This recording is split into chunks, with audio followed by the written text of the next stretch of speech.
nih? Kalau gua di puasa ini produksi lagu. Produksi lagu. Target karena Ya.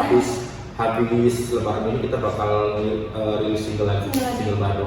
Oh, jadi ngisi-ngisi waktu-waktu luang ini. Iya, karena gua kalau bikin lagu tuh nggak satu, jadi gua bikin itu sekali 3. Oh, gitu. Nah, habis itu baru kita sama tim itu kita diskusi yang di antara 3 ini enak yang mana. Jadi bener-bener kita diskusi itu biasanya sampai sebulan. Baru kita pilih salah satu. Jadi nggak sembarangan, nggak satu lagu langsung kita gas gitu kan. Iya. Aku bikin 3 lagu dulu, baru dari situ kita meetingin loh mau yang mana yang bagus. Iya. Tapi pertama suka musik itu karena belajar dari kita kan cuman gimana nih ada gurunya lah atau gimana emang suka dari kecil gitu. Kalau musik sih gue emang hobi sih. Jadi dulu di masa-masa gue sekolah pun gue tuh kayak emang gak menikmati sekolah. Gue tuh emang bener-bener bawa gitar, emang menikmati musik dari dulu kan gue. Emang suka ya jadi Suka banget gitu. ya musik jadi akhirnya merasa itu passionnya mungkin. Iya, maksudnya udah merasa passion, terus kayak emang udah passion, hobi, terus apa lagi ya? Iya kayak mata pencarian itu udah sampai sekarang. Iya, malah jadi mata pencarian kita malah jadi sumber Benar. rezeki bagi kita. Yang penting serius, Iya, serius jadi fokus. semua juga kalau diseriusin sih. Iya, semua hal ya. Iya, semua. Bukan cuma musik doang. Batas Senja ini kan sudah lama ya. Udah lama. Awal terbentuknya tuh apa karena apa gitu? Sejarahnya lah gitu ya. Terbentuknya Batas Senja itu dulu kalau gua kan sering ini berjalan di industri musik di Jakarta, kayak di label musik gitu. Tapi kayak beberapa tahun tuh ini kayak gua ngerasa tuh nggak sukses gitu. Dan akhirnya dari industri Jakarta gua pulang ke Lampung, mutusin untuk bikin Batas Senja di tahun 2015.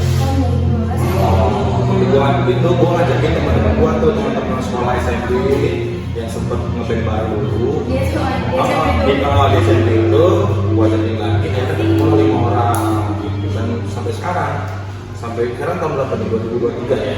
Udah berapa tahun tuh berarti? 15 berarti sekitar 8 tahunan ya. Iya 8 tahun kan. Itu kan tadinya yang awal tuh grupnya kayaknya laki semua ya. Cowok ada ceweknya kan? Iya, ada ceweknya. Terus sekarang udah nambah gitu. Enggak, jadi Batas Senja itu dari generasi. Yang personil asli itu dari awal bikin tinggal gua sama drummer gua ada di sini. Yang lain itu baru semua sekarang. Termasuk yang vokalis gua. Ya yang baru kan. Jadi itu terciptanya karena Mas Toke sendiri yang pertama penyanyian. Bikin Batas Senja. Nah karena waktu itu masih musim-musimnya paling teduh. Iya, paling Itu pengen bikin di Lampung yang gitu lah.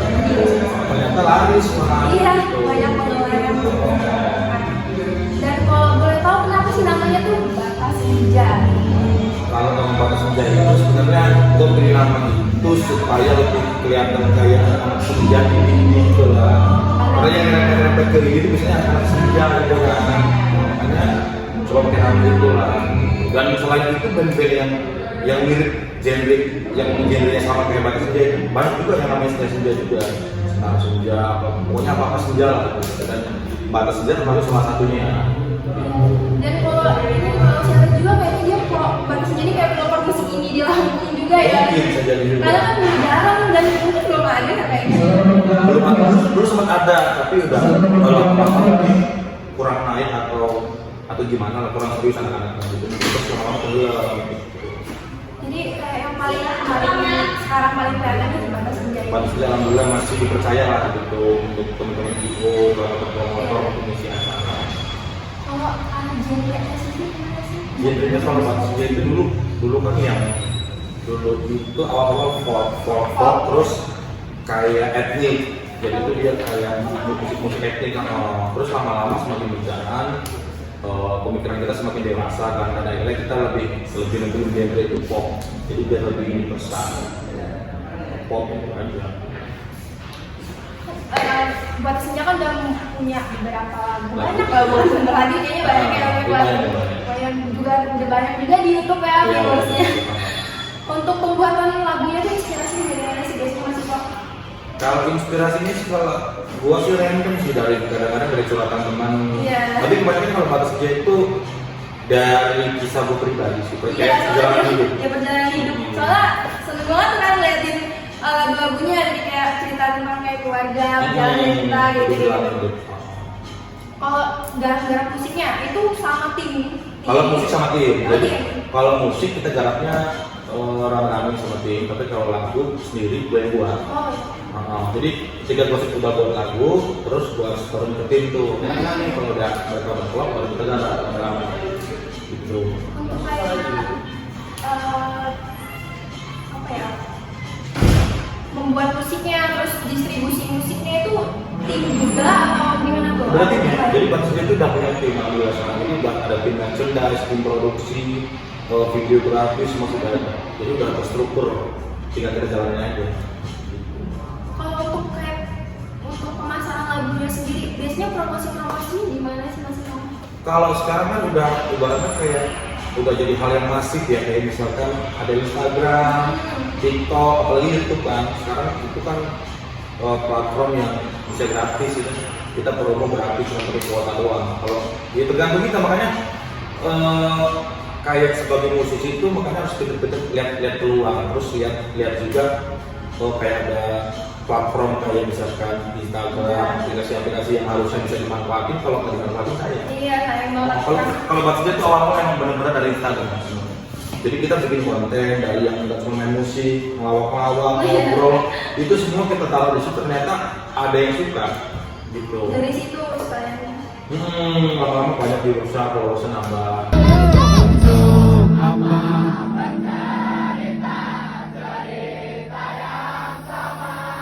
Oke.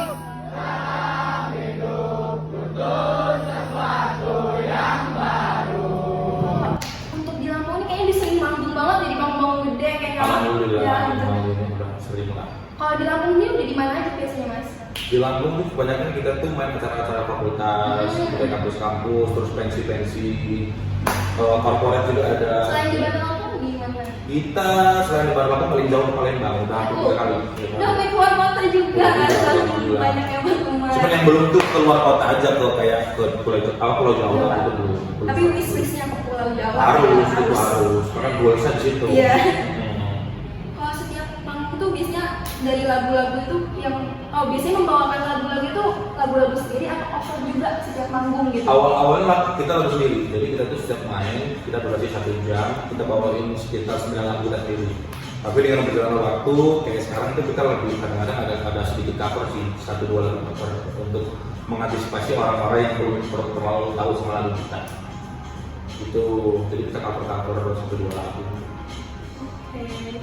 Terus paling berkesan selama manggung perjalanan 2015 sampai 2023 yang paling banget berkesan itu di mana? Panggungnya ya? Iya.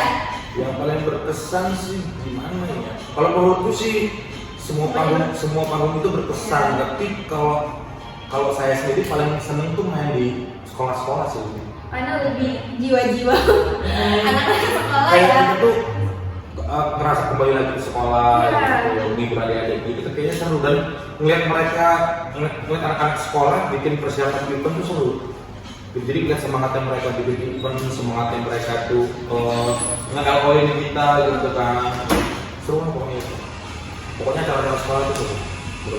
Karena mereka juga musiknya juga cocok. Iya, cocok. Mereka juga cocok ya dengan lagu-lagunya Batas Senja gitu. Lebih masuk sih. Waktu awal banget di Instagram itu, mungkin itu awal-awal promosinya tuh selain di Instagram itu hanya post-post doang atau kayak manggung-manggung di kafe juga atau gimana? Jadi kita semua beriringan. Jadi di Instagram juga kita posting terus konten-kontennya, dan waktu itu juga event-event itu lagi ramai banget sebelum COVID itu kan. Jadi semua tuh kita beriringan, YouTube jalan, Instagram jalan, manggung jalan. Jadi itu beriringan, kita bikin beberapa konten. Jadi nggak satu-satu. Jadi semua aspek itu jalan. YouTube, Instagram, manggung jalan bareng. Ketika kita habis manggung, kita bikin video, kita upload ke YouTube dan Instagram. Itu terusnya. Waktu itu kan sempat COVID ya Mas, 2 tahun. Nah itu gimana strateginya kayak pemasarannya kayak? Nah itu COVID sebenarnya menurut gua adalah hal yang dilema ya, maksudnya buat semua anak band, bukan cuma gua mungkin ya. Kayak ada dari anak-anak wedding ya kan, semua tertentu lah pokoknya dari segi hiburan lah. Tapi kayak gue tuh nggak putus asa gitu aja. Jadi waktu COVID tuh gue kayak lebih banyak bikin lagu, kerjain lagu, bikin project begitu di luar batas senja. Yang pasti semuanya musik gitu. Udah isi waktu uang itu kan nggak bentar juga ya, itu kan sekitar 2 tahun ya, lama juga tuh. Tapi kalau emang dia anak band nggak kuat pasti bakal tumbang. Iya, COVID itu ya. Setelah itu biasanya manggung sana sini, jadi diem bingung mau ngapain sih awal-awal. Iya benar lah, 2 tahun loh. Iya. Terus kalau pas di sini nulis lagu itu kayak sambil bukaan gitu, apa kayak berbuat inspirasi atau sambil apa gitu kan? Kalau gue ya bikin lagu biasa aja sih, nggak ada ritual-ritual tertentu. Tapi yang pasti random, nggak bisa ditebak. Jadi ketika pas gue lagi mood, ya mood. Kalau enggak ya enggak. Jadi nggak bisa dipaksain. Misalkan ada yang nargetin kayak tim gue tuh, lo harus bikin lagu tuh gini-gini. Kalau gue nggak mungkin bisa. Jadi harus nunggu gue moodnya, dan itu nggak tahu apa moodnya. Seketika aja. Kadang-kadang kayak pakai naik motor atau lagi di jalan gitu kan, atau lagi di mana, pas lagi hamil kayak atau nemu nada yang enak tuh, langsung gua rekam di handphone supaya nggak lupa kan. Baru nanti di rumah kalau pas mood gua coba dulu liriknya pakai nada yang udah gua temuin tadi gitu. Target terbesar yang ingin dicapai batas senjanya? Goalsnya nasional. Pasti dong. Pasti duitnya lebih bagus, ya. Jangkauannya lebih luas. Iya. Tapi kalau sekarang kita masuk yang luas juga lah mas. Alhamdulillah agak luas. Tapi kalau maksudnya untuk secara kepuasannya masih agak kurang puas gitu. Walaupun kita sering lagi Lampung, tapi kayak pengen tantangannya lebih lagi gitu kan. Iya.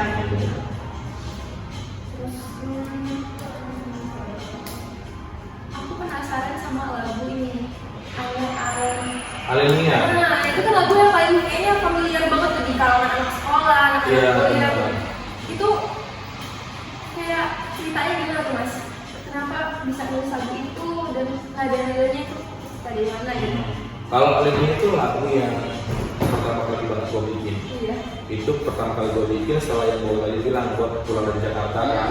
Kesusahan gue bermusik di Jakarta. Karena gagal terus saya gue pulang ke Lampung dan bikin itu. Karena ngeliat payung teduh lagi rame banget, gue coba kayak nyocokin sih kira-kira genre apa yang bakal diterima gitu. Dan gue coba bikin lagu pakai judul lagu ini itu gitu. Ternyata antusiasnya malah lumayan. Karena itu langsung, padahal itu kalau dibikin lagu cinta bukan ya? Bukan. Lagu yang kayak memotivasi gitu lah. Tapi malah nyampe aja. Karena itu benar-benar true story. Jadi lagu Alenia itu lagu yang liriknya itu benar-benar kisah kehidupan gue. Dari gue yang jadi piatu nggak punya rumah, ada liriknya kan singgah anak satu persatu tuh, itu kayak ceritain gue. Jadi gue tuh numpang di tempat teman gue tuh seminggu, terus gue pindah lagi seminggu. Pokoknya gitulah, benar-benar ceritain hidup gue. Lagu Alenia. Kalau kayak di sedang lagu sih kayaknya itu ya lagu favorit. Iya, biasanya dibawain terakhir. Karena paling mudah dan paling nyampe ke audiensnya. Kalau boleh tahu skillnya lagu-lagu baru ini kayak bakal tentang apa nih pasti kamu? Nah, karena kemarin kita bikin lagu baru, terus sempat viral juga kan maksudnya, yang judulnya nanti kita seperti ini. Iya. Kalau lo tahu tuh sekarang di YouTube udah hampir 1 juta, hampir 1 juta viewersnya. Dan itu kan temanya tentang keluarga, tentang cinta gitu kan. Yang kedua setelah lagu nanti kita seperti ini bakal lagi ceritain tentang kayak apa ya, orang-orang nih yang lagi berjuang deh, kayak misalkan anak-anak kuliah yang merantau, orang-orang pekerja yang merantau, terus dia tuh lagi kangen pengen pulang tapi dia nggak bisa pulang karena dia sadar dia lagi berjuang. Ceritanya lebih gitu ya. Menarik banget ya kayak semua lagunya tuh kayak berhubungan dengan relate kehidupan banget gitu. Karena lebih seru sih. Iya, lebih seru juga, orang dengarnya tuh kayak lebih nyampe. Iya, lebih nyampe ya itu lah. Motivasi, ada nggak kayak motivasi mungkin bisa disampaikan gitu buat mereka? Kalau motivasi dari gue sih sebenarnya apa ya? Ya intinya sosial media sekarang udah mudah. Tinggal tergantung bagaimana cara kita memanfaatkannya itu. Bikin karya, jangan malu, mau itu bagus dan menurut jelek, pokoknya dipromosiin aja. Karena semua karya itu menurut gua bagus. Mau yang begini, mau yang begitu, semua pasti ada pasarnya. Jadi jangan takut karya lu itu dibilang jelek. Karena semua lagu ya, semua genre itu pasti ada pasarnya, ya kan? Kalau Melayu pasarnya di mana, rock pasarnya di mana, dan semua itu ada yang makan. Jadi ini lah, jangan apa ya, jangan ragu, jangan malu kalau lu punya karya, lu keluar aja. Oke, mungkin ada yang mau disampaikan Mas Ito buat dari Batas Senja nih buat teman-teman pendidikan musik Unila. Untuk teman-teman pendidikan musik Unila, jangan lupa dengerin lagu Batas Senja yang judulnya nanti kita seperti ini, dan nanti kita juga bakal bikin karya baru lagi. Pokoknya dengerin terus, dukung terus musik anak Lampung, karena kalau yang dukung kita itu siapa lagi kalau bukan kita sendiri orang Lampung. Iya benar, musik Lampung ini kalau kitanya orang Lampung mau. Iya benar, itu yang paling penting. Oke, thank you banget Mas Ito buat Sama-sama. hari ini bincang-bincang singkatnya bersama Mas Ito. Keren banget Mas Ito buat karya sama karir-karirnya dicepain semua di sini. Yes. Oke, terima kasih buat semuanya. See you.